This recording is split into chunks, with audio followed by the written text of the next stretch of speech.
Hey everyone, I'm Megan Clementi and welcome to MAC Weekly. With conference play tipping off this week in men's and women's basketball, we have a lot to cover. The preseason poll was announced prior to the league's preseason media teleconference and was determined by a 24-member MAC News media panel. Here is who they predicted will finish on top in 2013. For the men, the Ohio Bobcats and the Toledo Rockets have been selected to win their respective divisions, with the Bobcats collecting 16 votes to win the First Energy MAC men's basketball tournament. In the East, Ohio's new head coach, Jim Christian, welcomed back 12 letter winners, including 5 starters from last season's MAC championship team. Christian has a 70% winning percentage, which is the highest in MAC history. The Bobcats started the 2012-13 season tearing up the court with 6 straight wins. As of January 9th, Ohio is tied for second in the division behind the second-place preseason prediction, Akron. The Zips received 6 votes to take home the First Energy MAC tournament title and currently lead the East. In the West, Toledo head coach Todd Kowalczyk has entered his 3rd season at UT's helm and orchestrated a dramatic turnaround in the 2011-2012 campaign. The Rockets registered the 2nd largest turnaround in NCAA Division I basketball last year, advancing to postseason play for the first time in 5 years. The Rockets returned their entire starting lineup, but so far the Rockets have been lackluster. Toledo stands 5th in the West with a 5-7 record. Eastern Michigan followed Toledo in the preseason rankings and is currently 500 on the season.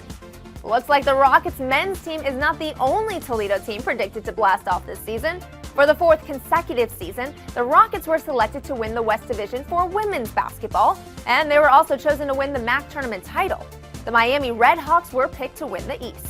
Toledo returns 11 letter winners this year, including 4 starters from last season's 24-10 squad. The Rockets made their 3rd consecutive appearance and 8th overall in the WNIT in 2012.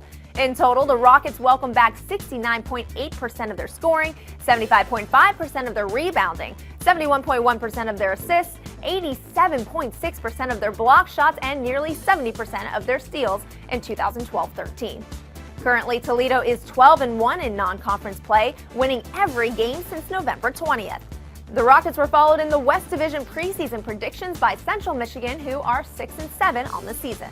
Miami returns 3 starters and 8 letter winners from a squad that was 21-10 a season ago and made a WNIT appearance for the 2nd time in school history.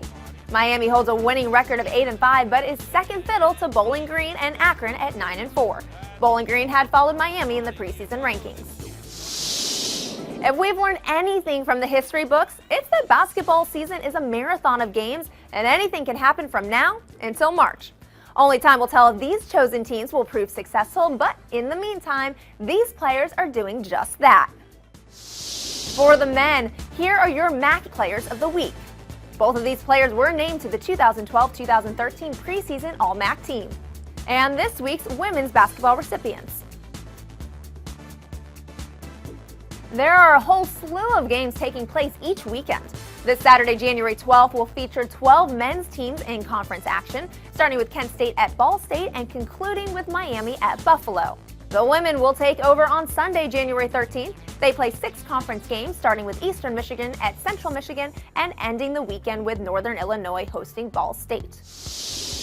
Of all those games, the feature match for the men is Saturday's Toledo versus Central Michigan. And for the women, it's Sunday's Toledo at Bowling Green. Let's begin with the men. Finishing their non-conference schedule at 7-6, Central Michigan has gotten off to its best start since 2002-03, when the Chippewas won the MAC tournament and advanced to the round of 32 in the NCAA tournament. Toledo, on the other hand, has not had the year many predicted. The Rockets feature the MAC's top scorer, junior guard Ryan Pearson, and last season's MAC Rookie of the Year, sophomore guard Julius Brown. Back to the women, Toledo has blasted its competition, celebrating its best start in school history at 12-1, while Bowling Green has posted a winning non-conference record for the 11th consecutive season. The Rockets are led by 4-time West Player of the Week, Nama Shafir. The Falcons have 9 players who have scored in double digits at least once this year and are shooting nearly 38% from the floor. This game will be broadcast live on Sunday, January 13th at 7 p.m. on Sports Time Ohio. Well, there you have it, a look back and a look forward into the 2012-13 MAC season. Each week we'll review and preview MAC play at its finest. I'm Megan Clementi, and this has been MAC Weekly.